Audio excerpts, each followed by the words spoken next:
جب میں گھر گیا تھا مجھے دروازے کے باہر ہی رونے کی آوازیں آ رہی تھیں۔ میں نے دروازہ کھٹکھٹایا تو دروازہ میری ماں نے کھولا تھا۔ وہ بے تحاشا رو رہی تھیں۔ مجھے دیکھ کر میرے ساتھ لگ گئیں۔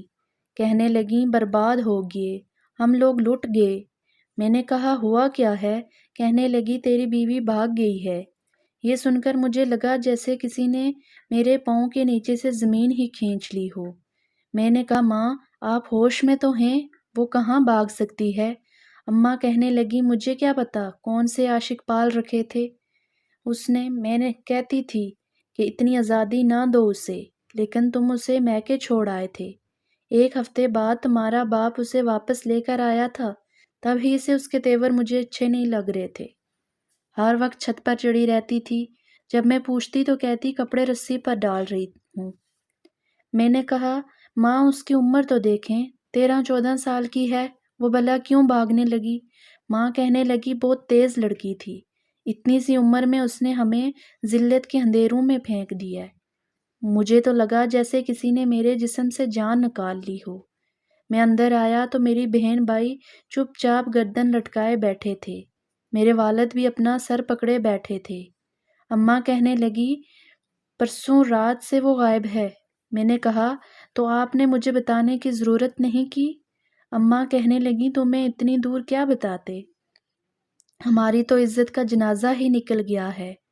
میں سمجھ نہیں پا رہا تھا کہ وہ ایسے کیسے کر سکتی ہے، وہ تو مجھ سے بھی خوف کھاتی تھی۔ پھر جب میں گیا تھا تو وہ بہت خوش تھی، ایسی تو نہیں تھی وہ، میں تو ہمیشہ اسے گھر کے کاموں میں الجھا دیکھا تھا۔ میں وہیں چارپائی پر ڈھے سا لگ گیا تھا، مجھے ابھی بھی اپنے کانوں پر یقین نہیں ہو رہا تھا۔ اماں روئے جا رہی تھی۔ کچھ دیر بعد محلے کے کچھ اور عورتیں آ گئیں جو آنچل کو برا بھلا کہنے لگیں اتنی کم عمری میں اتنا بڑا کام کر دیا ہے اس لڑکی نے، ہم تو اس لڑکی کو بہت سیدھا سادہ اور نیک سمجھتے تھے، تمہارے گھر میں تو سر سے دوپٹہ بھی نہیں اتارتی تھی، دیکھو تو کیسی گھنی میسنی نکلی۔ میرا دل اس بات پر آمادہ ہی نہیں تھا کہ وہ ایسی تھی، میرے ہاتھ پکڑنے پر وہ بدخواس ہونے لگتی تھی۔ میری ماں سے پوچھے بنا تو وہ اپنے کمرے میں نہیں جاتی تھی، پھر یوں گھر سے کیسے بھاگ سکتی تھی؟ یہ سچ نہیں ہو سکتا تھا، میں اس کے بارے میں اتنا برا نہیں سوچ پا رہا تھا۔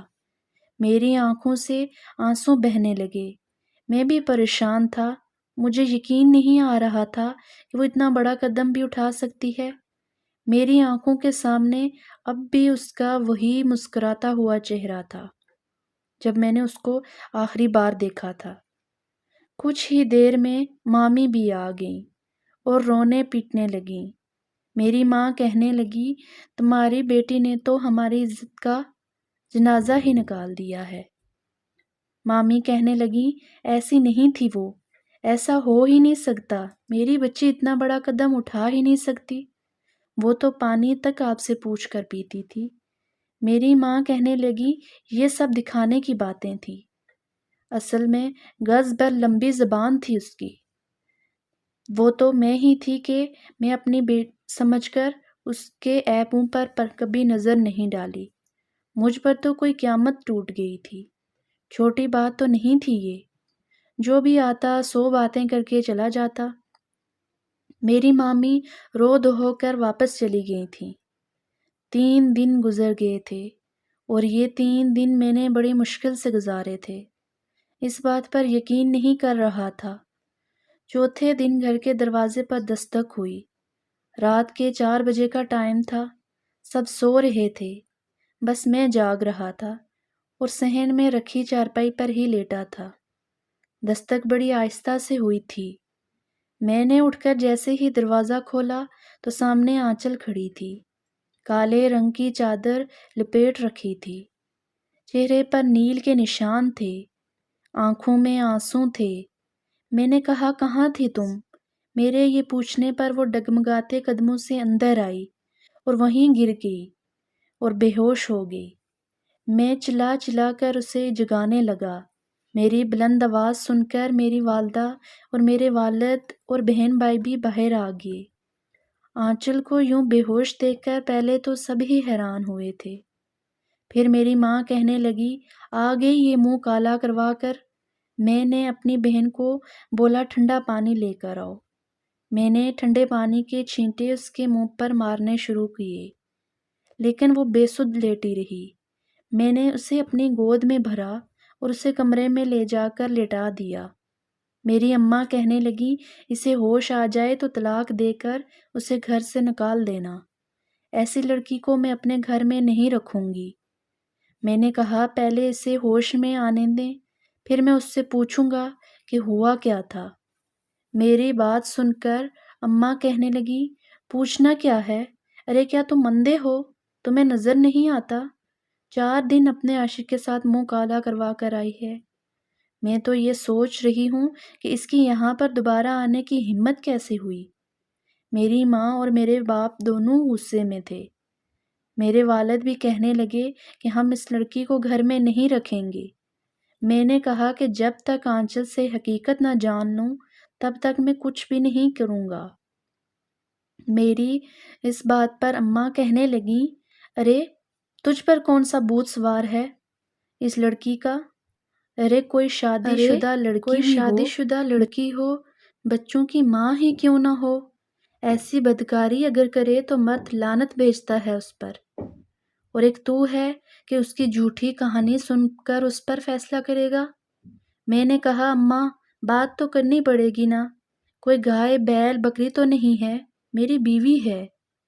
میری ماں کہنے لگی، خبردار خبردار اس بدکار کو ہمارے گھر میں رکھنے کے لیے کہا تو۔ میں نے کوئی جواب نہیں دیا اور اپنے کمرے میں چلا گیا۔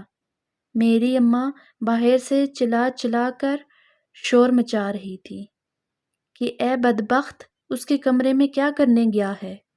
ارے وہ تیرے قابل نہیں رہی۔ میں آنچل کے پاس آ گیا۔ اس کے چہرے کی جانب دیکھا تو رنگت پیلی پڑ چکی تھی۔ میں اس کے پاس بیٹھ گیا۔ آنکھوں کے گرد گہرے حلقے پڑ چکے تھے۔ چہرے کی رونق بالکل ختم ہو چکی تھی۔ میں نے اس کے بال سہلانے شروع کیے۔ دھیرے سے کہا، آنچل۔ میں نے دیکھا اس کے چہرے پر عجیب سی بے چینی تھی۔ وہ بے ہوش تھی، لیکن میرا ہاتھ پیچھے جھٹک دیا۔ کہنے لگی، میرے پاس نہ آنا، خدا کے لیے میرے پاس نہ آنا۔ وہ ڈر رہی تھی، خوف کھا رہی تھی۔ ایک دم سے جیسے اس کی آنکھ کھلی، اس نے پہلے تو کمرے کو دیکھا، پھر میری طرف دیکھا، یکدم اٹھ کر بیٹھ گئی۔ کہنے لگی، ذوحان مجھے بچا لو۔ وہ یہ کہہ کر رونے لگی۔ میں نے کہا، مجھے بتاؤ کیا ہوا ہے؟ اس سے پہلے کہ وہ مجھے کچھ کہتی، وہ گہری سوچ میں چلی گئی تھی۔ پھر خوف کے مارے نہیں سر ہلانے لگی۔ کہنے لگی، نہیں نہیں کچھ نہیں ہوا۔ یہ کہہ کر وہ دوبارہ سے بیڈ پر لیٹ کر رونے لگی۔ میں نے کہا کہ مجھے بتاؤ کیا ہوا ہے؟ وہ کہنے لگی، کچھ نہیں ہوا ہے، یہ کہہ کر رونے لگی۔ میں نے کہا، مجھے بتاؤ تم کہاں چلی گئی تھی؟ وہ چپ ہو گئی، پھر کہنے لگی، میں کچھ نہیں بتا سکتی، کچھ بھی نہیں بتا سکتی میں نے کہا، مجھے بتاؤ، میں بہت تکلیف میں ہوں۔ جو کچھ میں نے تمہارے بارے میں سنا ہے میں اس پر یقین نہیں کر سکتا۔ مجھے بتاؤ کیا ہوا ہے؟ جو اماں کہہ رہی ہیں وہ سچ ہے کیا؟ وہ کہنے لگی، مجھے سونے دو، میں سونا چاہتی ہوں۔ یہ کہہ کر اس نے اپنی آنکھیں بند کر لیں۔ اس کی بند آنکھوں سے بھی آنسو نکل کر تکیے پر گرنے لگے تھے۔ میں نے اپنے ہاتھوں سے اس کے آنسو صاف کیے۔ میں نے کہا، سو جاؤ۔ کچھ ہی دیر میں وہ سو چکی تھی، لیکن مجھے نیند نہیں آئی تھی۔ مجھے کیسے نیند آ سکتی تھی؟ میں تو اس کے لیے سرخ رنگ کا خوبصورت سا لباس لے کر آیا تھا، چوڑیاں لے کر آیا تھا، اور اس بار تو اس کے لیے میک اپ بھی لے کر آیا تھا۔ بہت کچھ سوچ کر آیا تھا میں کہ ابا سے کہوں گا کہ میری رخصتی کروا دیں، کیونکہ میں 12 جماعتیں پڑھ چکا ہوں، چھوٹی موٹی نوکری بھی کر لوں گا اور ساتھ ہی ساتھ تعلیم کا سلسلہ بھی جاری رکھوں گا۔ لیکن یہ نہیں جانتا تھا کہ یہاں آتے ہی میرے سر پر قیامت ٹوٹ پڑے گی۔ آنچل کو وہیں سوتا چھوڑ کر کمرے سے باہر آ گیا۔ باہر آ کر صحن میں اپنی چارپائی پر لیٹ گیا۔ آسمان کی طرف دیکھنے لگا۔ اچانک میری آنکھ لگ گئی تھی۔ صبح جب میں اٹھا تو شور کی آواز سے اٹھا تھا۔ میری ماں آنچل کا بازو پکڑے اسے دھکے دے کر کمرے سے نکال رہی تھی۔ کہہ رہی تھی، چل نکل یہاں سے، کل موہی، گناہ کر کے تم نے سوچا بھی کیسے کہ تو یہاں آ سکتی ہے؟ میری آنکھ کھلی تو میں اٹھ کر بیٹھ گیا۔ میں نے کہا، اماں یہ کیا کر رہی ہو؟ میں نے اماں کے ہاتھ سے اس کا بازو چھڑوایا۔ وہ میرے بالکل پیچھے چھپ کر رونے لگی۔ اماں کہنے لگی، یہ یہاں نہیں رہے گی، اس کو گھر سے باہر نکالو۔ میں اس بدنامی کی پوٹلی کو اپنے سر پر نہیں رکھوں گی۔ میں نے کہا، ابھی تک اس نے مجھے سچ نہیں بتایا ہے، مجھے پہلے اس سے سچ جاننا ہے۔ میری ماں کہنے لگی، تیرا تو دماغ خراب ہو گیا ہے، پر ہمارا دماغ خراب نہیں ہوا ہے۔ ارے 4 دن کے بعد یہ گھر آئی ہے، اپنے عاشق کے ساتھ منہ کالا کروا کر۔ شور کی آواز سن کر محلے کی عورتیں بھی ہمارے گھر کے اندر آ گئی تھیں۔ آنچل کو دیکھ کر سب کی نظروں میں سوال تھے۔ میں نے کہا، آنچل بتاؤ کہاں گئی تھی؟ کیا تم کسی اور سے محبت کرتی تھی؟ کسی اور کے ساتھ بھاگ کر گئی تھی؟ وہ بالکل گمسم کھڑی تھی، کوئی جواب نہیں دے رہی تھی، اور اس کی چپ مجھے اندر ہی اندر کھائے جا رہی تھی۔ میں نے کہا، میں پوچھ رہا ہوں کچھ تم سے، بتا کیوں نہیں رہی ہو؟ وہ کچھ نہیں بولی، میرے سامنے ہاتھ جوڑ کر کہنے لگی، مجھے معاف کر دو، مجھے گھر سے مت نکالو، کوئی مجھے قبول نہیں کرے گا۔ میری ماں کہنے لگی، تو اس قابل ہے ہی نہیں، گلیوں میں دھکے کھائے گی تو تجھے پتہ چلے گا تم نے کیا گناہ کیا ہے۔ لوگ تجھے پتھر ماریں گے تو تجھے پتہ چلے گا کہ جس گناہ کو تو چھوٹا سمجھتی ہے وہ کتنا بڑا گناہ ہے۔ چل نکل یہاں سے، اس سے پہلے کہ میری ماں پھر سے اسے نکال دے۔ میں نے اس کا ہاتھ پکڑ لیا۔ میرا دل ہی نہیں مان رہا تھا۔ اس کے چہرے کی طرف دیکھ کر ایسا لگتا تھا جیسے کسی نے اس کی زبان پر چپی لگا دی ہو۔ اس کی آنکھوں میں بہت کچھ تھا، بہت دردناک داستان تھی۔ میری ماں کہنے لگی، دیکھ ذوحان، تو اگر اس کا ساتھ دے گا تو یاد رکھ، اس کے ساتھ ساتھ تجھے بھی گاؤں سے نکال باہر کیا جائے گا۔ میں نے کہا کہ اماں کیوں تماشا بنا رہی ہو؟ اس سے پوچھ تو لینا تھا۔ کہنے لگی، پوچھنا کیا ہے، تجھ سے معافی مانگ رہی ہے، اس کا مطلب گناہ کر کے آئی ہے۔ میں نے کہا، آپ سب کے سامنے تو یہی کہے گی نا۔ لیکن اس وقت یہاں کے چودھری اور سرپنچ بھی ہمارے گھر پہنچ گئے تھے۔ آدھا گاؤں ہمارے گھر کے سین میں بیٹھا ہوا تھا۔ آنچل کی زندگی اور قسمت کا فیصلہ کرنے کے لیے سرپنچ کہنے لگا، ایسی بدکار لڑکی کو اپنے گاؤں میں نہیں رکھیں گے۔ اپنے بیٹے کو بولو اسے طلاق دے، پھر اس کا منہ کالا کر کے اس سے ہمیشہ کے لیے گاؤں سے باہر نکال دیں گے۔ میں چپ چاپ کھڑا تماشا دیکھ رہا تھا۔ زلیخا ایک کونے میں کھڑی رو رہی تھی۔ اس سے کسی نے کچھ بھی نہیں پوچھا۔ بس میری ماں کہنے لگی، یہ رات کو غائب ہو گئی تھی، 4 دن بعد آئی ہے۔ ہم نے دائی کو بھی بلایا تھا، اسے چیک بھی کروایا کہ وہ بدکار ہو چکی ہے۔ یہ سن کر سرپنچ نے فیصلہ سنا دیا۔ میں نے کہا، یہ کیسا قانون ہے، کیسی اندھیر نگری ہے؟ عدالت میں بھی مجرم سے ایک بار پوچھا جاتا ہے کہ وہ اپنی صفائی میں کچھ کہنا چاہے تو کہہ سکتا ہے، آپ نے کچھ بھی نہیں پوچھا۔ میری بات سن کر کہنے لگا، او میاں ٹھنڈے ہو کر بیٹھو، تمہیں تو یہ سنتے ہی اپنی بیوی کے منہ پر تھوک دینا چاہیے تھا، اور تو ہے کہ اس کی طرفداری کر رہا ہے۔ میں نے کہا، ایک بار آنچل سے پوچھیں اس کے ساتھ ہوا کیا تھا؟ کہنے لگی، ایسے نہیں ہوتا، کبھی چور نے بھی کہا ہے کہ وہ چور ہے؟ اس لڑکی کو طلاق دو۔ میں نے کہا، نہیں دوں گا۔ میری بات سن کر سب حیران تھے۔ سرپنچ کہنے لگا، جانتا ہے اگر تو اسے طلاق نہیں دے گا تو تمہیں بھی اس گاؤں سے نکال دیا جائے گا۔ میں نے کہا، ٹھیک ہے، منظور ہے۔ یہ سن کر سب سے زیادہ حیرت میری ماں کو ہوئی تھی۔ آنچل بھی ٹکر ٹکر مجھے دیکھ رہی تھی، جیسے اسے اپنے کانوں پر یقین ہی نہ آ رہا ہو۔ سب کے سامنے میں نے آنچل کا ہاتھ پکڑا اور اسے لے کر اپنے گھر سے باہر نکل گیا۔ آنچل کہنے لگی، میری خاطر کیوں اپنی زندگی برباد کر رہے ہو؟ میں نے کوئی جواب نہیں دیا۔ کہنے لگی، مجھے چھوڑ دو، میں تمہارے قابل نہیں رہی۔ میں اسے بس اڈے تک لے آیا۔ کچھ پیسے میری جیب میں تھے۔ میں نے شہر کی 2 ٹکٹیں لیں اور اس سے اپنے ساتھ بٹھا کر شہر کی طرف روانہ ہو گیا۔ میرے پاس کچھ بھی نہیں تھا، نہ گھر، نہ ہی کوئی نوکری۔ جس دور کی میں بات کر رہا ہوں، اس دور میں 14 جماعت پڑھ لینا بہت بڑی بات سمجھی جاتی تھی۔ لیکن 12ویں کے پیپرز میں نے دیے تھے، ابھی اس کا نتیجہ نہیں نکلا تھا۔ میں نے شہر پہنچتے ہی اپنے ایک دوست سے رابطہ کیا جو شہر میں رہتا تھا۔ میں نے کہا کہ مجھے کچھ پیسوں کی ضرورت ہے، جس نے بس ایک کمرے کا کرائے کا مکان مل جائے۔ وہ کہنے لگا کہ ٹھیک ہے۔ اس نے مجھے پیسے بھی دیے اور چھوٹے سے گھر کا انتظام بھی کروا کر دیا، جہاں پر سہولت کی نام پر کچھ بھی نہیں تھا۔ مجھے اس دوست نے چند بستر بھی لا کر دیے تھے۔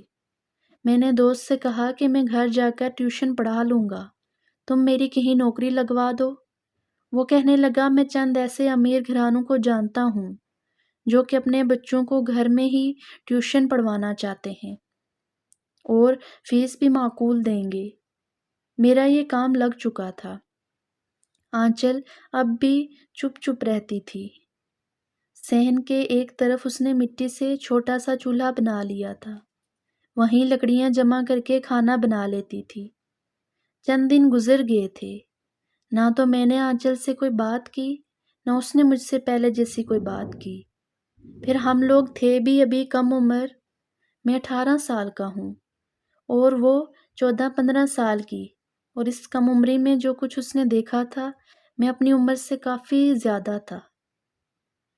جب میں گھر آتا تو وہ مجھ سے کچھ گھبرائی رہتی تھی۔ ایک بار میں نے اس سے کہا کہ مجھے اس سے بات کرنی ہے، تو وہ بہت ڈر گئی تھی۔ میں نے کہا کہ دیکھو، میں تمہارا شوہر ہوں، اور میں نے اپنی ماں اور گاؤں والوں کی بھی باتوں پر اعتبار نہیں کیا، کیونکہ تمہاری آنکھوں میں اذیت اور کرب دیکھ چکا تھا۔ مجھے پتا ہے کہ تم بری نہیں ہو، لیکن سچ جاننا میرا حق ہے۔ مجھے بتاؤ کہ کیا ہوا تھا۔ وہ کہنے لگی کہ سچ بہت کڑوا ہے، تم سن نہیں پاؤ گے اور نہ ہی مجھ پر اعتبار کرو گے۔ میں نے کہا، جب تمہاری خاطر اتنا بڑا قدم اٹھا سکتا ہوں تو کیا اعتبار نہیں کروں گا؟ وہ رونے لگی اور کہنے لگی، جب سے یہاں رخصت ہو کر آئی ہوں، پھپھو اماں کے تیور مجھے ٹھیک نہیں لگ رہے تھے۔ مجھے بات بات پر ڈانٹتی تھیں، کہتی تھیں کہ میرے بیٹے سے دور رہا کرو۔ میں ہر وقت کی ڈانٹ سے تنگ آ چکی تھی۔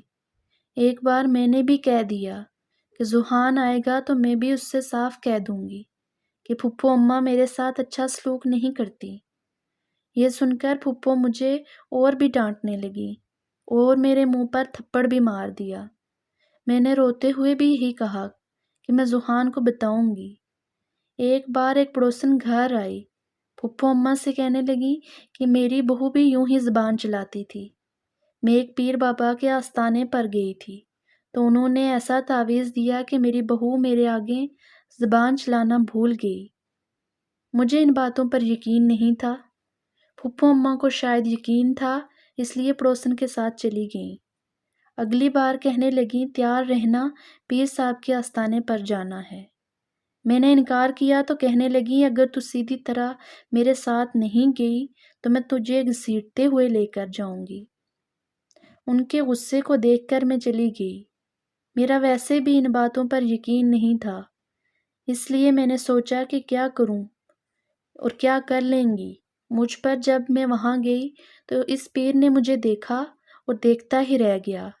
پھر کہنے لگا، تیری بہو تیرے لیے بہت بری ہے، تیرے بیٹے کو تجھ سے چھین لے گی۔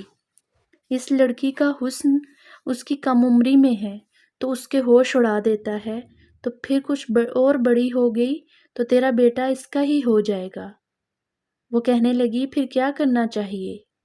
وہ پیر کہنے لگا کہ اسے 3-4 دن میرے پاس چھوڑ جاؤ، میں اس کا ایسا منہ بند کروں گا کہ کبھی زندگی میں منہ نہیں کھولے گی، اور پھر تم اس پر بدکاری کا الزام لگا کر اسے گھر سے نکال دینا، کیونکہ اس لڑکی کے کالے سائے تیرے گھر برباد کر دیں گے، تجھے کہیں کا نہیں چھوڑیں گے۔ وہ سن کر میں رونے لگی اور پھپھو اماں سے کہنے لگی کہ میں آج کے بعد آپ کے سامنے زبان نہیں چلاؤں گی، لیکن مجھے کسی پیر کے آستانے میں نہیں رہنا۔ پھپھو اماں نے کچھ نہیں بولا، مجھے واپس گھر لے آئیں، اور پھر اس رات 12 بجے مجھے اٹھایا اور کہنے لگی میرے ساتھ چلو۔ میں نے کہا مجھے کہیں نہیں جانا، تو میرے منہ پر پٹی باندھی، میرے دونوں ہاتھ پیچھے کی جانب باندھ دیے اور مجھے زبردستی اپنے ساتھ لے گئی۔ باقی سب سو رہے تھے، مجھے لے جا کر پیر بابا کے آستانے میں چھوڑ دیا۔ یہ کہنے کے بعد وہ رونے لگی، کہنے لگی میں اور آگے تمہیں کچھ نہیں بتا سکتی کہ اس پیر نے میرے ساتھ کیا کیا، لیکن مجھ سے کہا تھا کہ اگر تو نے میرا نام لیا تو میں اپنے جنات کے ذریعے تجھے مروا دوں گا۔ کہنے لگی کہ میرے ساتھ بہت برا سلوک کیا گیا ہے، بہت درندگی کی گئی ہے۔ وہ روئے جا رہی تھی، میں نے اسے اپنے ساتھ لگا لیا، لیکن وہ گھبرا کر پیچھے ہٹ گئی اور کہنے لگی مجھے مرد ذات سے ڈر لگتا ہے، خوف آتا ہے۔ جو کچھ اس نے مجھے بتایا مجھے بہت افسوس ہو رہا تھا، اور اپنی ماں کی عقل پر بھی پتہ نہیں کیوں اتنا غصہ آ رہا تھا کہ بہو کو اپنا غلام بنا کر کیوں رکھنا چاہتی ہے، بہو کی زبان بندی کی خاطر اس کی زندگی داؤ پر کیوں لگا دی ہے۔ میری ماں کو جس چیز کا خوف تھا وہ تو پھر بھی ہو چکا تھا۔ میں کمرے سے باہر آ گیا، چھوٹے سے صحن میں بستر بچھا کر لیٹ گیا۔ آنچل کی سسکیوں کی آواز میرے کمرے سے آ رہی تھی، لیکن میں نہیں چاہتا تھا کہ میں اس کے قریب جا کر اسے اذیت دوں۔ 1 مہینے بعد آنچل کی طبیعت بہت خراب رہنے لگی۔ جب میں ڈاکٹر کے پاس اسے لے گیا تو جو خبر ڈاکٹر نے سنائی وہ میرے لیے سننا بہت مشکل تھا۔ کہنے لگی آپ کی بیوی حاملہ ہے۔ یہ سن کر وہ رونے لگی۔ ڈاکٹر مجھے بھی دیکھنے لگی اور کہنے لگی خود بھی تم اتنے سے ہو اور اپنی بیوی کو دیکھو، وہ بھی چھوٹی ہے۔ مجھے سمجھ نہیں آتی کہ ماں باپ کو اتنی کم عمری میں شادی کرنے کا کیا شوق ہوتا ہے۔ دیکھو تمہاری بیوی بہت کمزور ہے، اس لیے اس کا بہت خیال رکھنا۔ میں نے کہا میں یہ بچہ نہیں چاہتا۔ وہ کہنے لگی تب تو اور بھی زیادہ مشکل ہو سکتی ہے، یہ بہت کمزور ہے۔ اگر تم یہ سوچ رہے ہو کہ ابارشن کرواؤ گے تو تمہاری بیوی اس چیز کی متحمل نہیں ہے، اس سے کچھ بھی ہو سکتا ہے۔ یہ سن کر میں خود بھی پریشان ہو گیا تھا، لیکن آنچل کے آنسو نہیں رک رہے تھے۔ کہنے لگی مجھے اپنے آپ سے گھن آ رہی ہے، مجھے اتنی بڑی اذیت نہیں سہ سکتی، لیکن اس کڑے وقت میں نے کیسے اسے سنبھالا یہ میں نہیں جانتا تھا۔ ایک تکلیف سے میں بھی گزر رہا تھا۔ کسی مرد کے لیے یہ بات آسان نہیں ہوتی، لیکن میں کمزور نہیں تھا۔ پورا عرصہ میں نے اسے سنبھالا۔ اس دوران پرائیویٹ تعلیم کا سلسلہ بھی جاری رکھا، ٹیوشن بھی پڑھانے لگا۔ میں چپ سا بن کر رہ گیا تھا۔ آنچل نے ایک بیٹے کو جنم دیا تھا، لیکن اس کی طرف دیکھا بھی نہیں تھا، بس روئے جا رہی تھی۔ مجھ سے کہنے لگی اسے کسی بے اولاد جوڑے کو دے دو، میں اسے نہیں پالوں گی۔ جب نرس نے وہ بچہ میرے ہاتھ میں دیا میرا پورا وجود کانپ رہا تھا۔ میرے لیے بھی یہ آسان نہیں تھا یہ سب کرنا، لیکن پھر بھی میں نے سوچا کہ اسے خود پالوں گا، اس کی اچھی تربیت کروں گا، کیونکہ اس کا بھی کوئی قصور نہیں، قصوروار تو میری ماں تھی اور وہ پیر تھا۔ بہت جلد مجھے ایک اچھی سی نوکری مل گئی۔ اس بچے سے زیادہ پیار نہیں کرتی تھی آنچل، لیکن میں اپنا دل بہت بڑا کر چکا تھا۔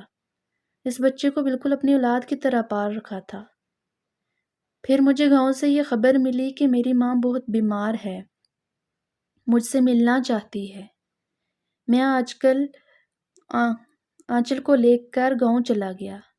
میری ماں بہت بیمار تھی، میرے سامنے ہاتھ جوڑ رہی تھی کہنے لگی، میں نے بہت برا کیا ہے، میں نے آنچل کے ساتھ بہت برا کیا، اس لیے دیکھو اللہ نے مجھے بستر سے لگا دیا ہے۔ آنچل بھی رونے لگی۔ میری ماں نے اپنے جرم کا اعتراف میرے سامنے کر لیا تھا۔ آنچل کو لائی بھی اسی لیے تھی تاکہ اپنی نوکرانی بنا کر رکھے۔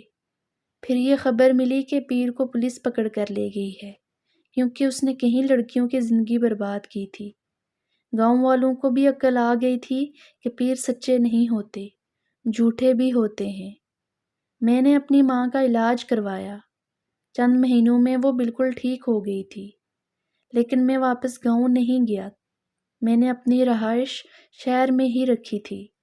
کسی کو یہ بھی نہیں بتایا کہ وہ بچہ کس کا تھا اور کس کا نہیں، یہاں تک کہ اپنی ماں کو بھی نہیں۔ آنچل میری بہت عزت کرتی تھی، مجھ سے بہت محبت کرتی تھی۔ میرے 2 بیٹے اور بھی ہیں۔ جیسے وہ اپنے بچوں سے محبت کرتی تھی، وہ اس بچے سے محبت نہیں کرتی تھی۔ میں نے بہت بار کہا کہ پرانی باتوں کو بھول جاؤ، لیکن وہ کہتی تھی تمہارے جیسا ظرف نہیں رکھتی میں، اسے چاہ کر بھی پیار نہیں دے سکتی، شاید یہ اس کے اختیار میں نہیں تھا۔ لیکن میرا بڑا بیٹا مجھ سے بہت مانوس ہے، اس لیے ماں سے زیادہ میری بات مانتا ہے۔ میں اسے حفظ قرآن بنا رہا ہوں، چاہتا ہوں کہ وہ ایک نیک مسلمان اور ایک اچھا شہری بنے۔ ایک اچھا مسلمان ہونے کے ناطے یہ میرا فرض ہے۔ آپ کا کیا خیال ہے؟ آپ اپنی رائے کمنٹ سیکشن میں ضرور دیں۔ شکریہ۔